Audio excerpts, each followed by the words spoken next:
Hello කොහමද ඉතින් ඔයාලට ඔයාලා ඔක්කොමලා හොඳින් ඇති කියලා හිතනවා. මිනිත්තු 6ක වගේ පොඩි වීඩියෝ එකක් වුණත් මේ වීඩියෝ එක ඔයගොල්ලොත් එක්ක ෂෙයා කරගන්න ඕනි කියලා හිතුණා මට.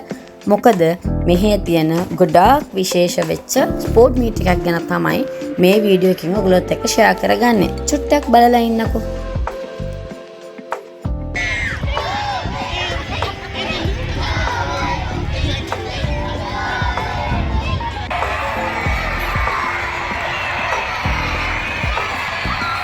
ඔයගොල්ලෝ දැක්කේ අපේ සුදු පුතාගේ ඉස්කෝලේ කින්ඩර්ගාර්ටන් ඉඳන් 5th grade වලට වෙනකන් ළමයි ස්පෝර්ට් මීට් එකකට පිටත් වෙන විදිය. ඉතින් ඉස්කෝලේ අනිත් ළමයි ග්‍රවුන්ඩ් එකට ඇවිල්ලා, ඒ කියන්නේ බස් රූප් එකට ඇවිල්ලා, ටීචර්ස්ලා ඇවිල්ලා ඒගොල්ලන් එන්කරේජ් වෙන විදියට චියර් කරලා හැම තමයි මේ බස් ටික පිටත් කරන්නේ. ඇයි මේ ස්පෝර්ට් මීට් එක විශේෂ කියනවා නම් මේ ස්පෝර්ට් මීට් එකට යන්නේ ස්පෙෂල් එඩ් ක්ලාස් එකේ ඉගෙන ගන්න ළමයි විතරයි. මේකේ නම ස්පෙෂල් ඔලිම්පික්ස් Little Feet Meet.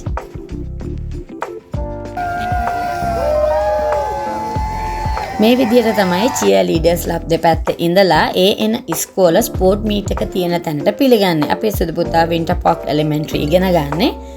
එයත් normal class එකේ වගේම special ed class එකෙත් පැය කීපයක් ඉගෙන ගන්නවා. මොකද මගේ සුදු පුතාත් development delay කියන category එකකට අයිති වෙන නිසා. මේ ඉන්නේ වින්ටර් පාක් එකෙන් අපි සුදු පුතාගේ ඉස්කෝලෙන් ගිහපු ටීම් එක Little Feet Meet එකට.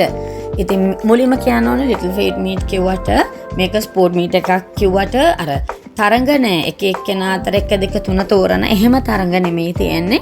එක එක්කෙනා අර හරිම අර ෆ්‍රෙන්ඩ්ලි වෙන තරඟ. ඉතින් එතකොට ඒගලන්ට ස්ටිකර් එකක් මෙඩල් එකක් දෙනවා. එච්චරයි. ඒ වගේ පොඩි පොඩි තරඟ ටිකක් තමයි මේ ස්පෝර්ට් මීට් එකේදී දෙන්නේ. ස්පෙෂල් এডুকেෂන් ගැන කතා කරනවා නම් අපි ලංකාවේ සාමාන්‍යයෙන් මොනවද වැඩිපුර තියෙන්නේ? autism, ADHD, එහෙම නැත්නම් down syndrome, finally blind and deafness. ওই ටික විතරනේ. ඒ වුණාට මෙහි categories 14ක් යටතේ special education කියන එකට දරුවෝ අයිති වෙනවා. ඒකට example එකක් කියනවා නම් emotional disturbance කියලා category එකක් තියෙනවා. ඒකට තමයි anxiety and depression කියන එක අයිති වෙන්නේ. පුංචි දරුවගේ ඉඳන්ම anxiety and depression තියෙන්න පුළුවන්. ඉතින් ඒක මත ඒගොල්ලෝ development delay නා කියන්නේ ඒගොල්ලන්ගේ learning disability එකක් විදිහට ටිකක් පරක්කු නම් ඒගොල්ලන්ව අයිති වෙනවා. ඒ වගේම තමයි ඔය අපි ලංකාවේ නිතර දන්නේ dyslexia කියන්නේ. ඒක අයිති වෙන්නේ මෙහෙ learning disability එකක් විදිහට. කොහොම නමුත් චුට්ටක් බලන්න මෙන්න මේ ටීචර් මොන තරම් උත්සාහයක් ගන්නවද කියලා. හරි වටිනවා ඒ ටීචර්ගේ ඒ උත්සාහය නේද?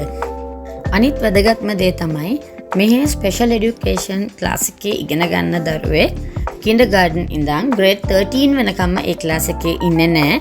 හැම අවුරුද්දක් අන්තිමේම ඒගොල්ලන්ගේ ඩෙවලොප්මන්ට් ටෙස්ට් එකක් තියෙනවා. ඒ වගේම හැම ස්කූල් එකක් පටන් ගන්න කලින්ම මේ ඉන්නේ සුදු පුතාගේ කින්ඩර්ගාර්ටන් ටීචර්. ස්කූල් එකක්ම පටන් ගන්න කලින් ඒගොල්ලන්ට ගෝල්, ඒ කියන්නේ ගෝල්ස් 4ක් 5ක් දාපු ඉයර් ප්ලෑන් එකක් තියෙනවා. පේරන්ට්ස්ලා එක්ක කතා කරලා තමයි ඒකට වෙනම කමිටි එකක් ඉන්නවා හදන්නේ ප්ලෑන් එක. ඒ ප්ලෑන් එකට තමයි ස්පෙෂල් එඩියුකේෂන් ක්ලාස් එකේ වැඩ කරගෙන යන්නේ. ඒ වගේම තමයි මේ ස්පෝර්ට් මීට් එකේදී එක එක්කෙනාට උදව් කරගන්න එකත් මෙන්න මේ වගේ ළමයින්ට කියලා දෙනවා. ඊළඟට තව කියන්න ඕනේ දෙයක්, ලංකාවේ මම දන්න තරමට ළමයෙක් ස්පෙෂල් එඩියුකේෂන් ක්ලාස් එකට ගියා කියන්නේ ඒ ළමයා 13 වෙනකම් එක නෑ. 13 පන්තිය වෙනකම්ම ඒක මං ඉස්සෙල්ලා කිව්වා වගේ මෙහෙ එහෙම එකක් නෑ. මම කියන්නේ ලංකාව තියෙන්නේ පල්ලෙහා තැනක කියලා. නමුත් ස්පෙෂල් එඩියුකේෂන් පැත්තෙන් නම් ඇත්ත තමයි ලංකාව මේ තරම් දියුණු නෑ. ඒකට ඉතින් සාධාරණ හේතුත් ලංකාව ඇතුලේ තියෙන බව අපි දන්නවනේ. ඒවා මොනවා වුණත් ඊළඟට මේ ස්කෝලේ මේ blue color ඔය t-shirts අඳගෙන volunteer තමයි high school students ලා වැඩ කරන්නේ. ඒක හරිම appreciate කරනවා මම. මොකද මේ ළමයි මේ පොඩි ළමයි එක්ක ඒ ළමයින්ගේ වයසට ගිහිල්ලා hina වෙලා කතා කරලා ඒගොල්ලොත් එක්ක උඩ පැනලා චූටි දෙයකට වුණත් cheer කරලා හරිම කියන්නේ අගය කළ යුතු මට්ටමක මේ ළමයින්ගේ මේ behaves තියෙනවා. මම මේක කියන්නේ මොකද මේ වගේ රටවල් වල සමහර වෙලාවට මේ ලොකු පන්තිවල ඉන්න high school students ලා college students ලා ගැන එච්චර හොඳ මතයක් ලංකාවේ අපේ නැහැනේ. මගේ ඒ මතේ වෙනස් වුණේ මෙන්න මේ වගේ දේවල් දැක්කට පස්සේ තමයි.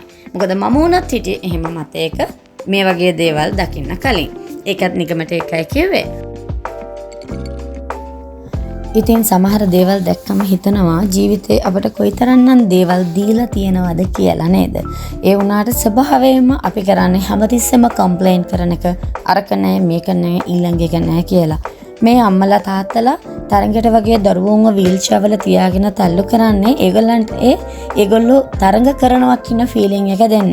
නිකමට හිතලා බලුවද මේ වගේ දරුවෙක් ඉන්න අම්මෙක්ට තාත්තෙක්ට කොච්චර හයිය හිතක් තියෙන්න ඕනේද කියලා.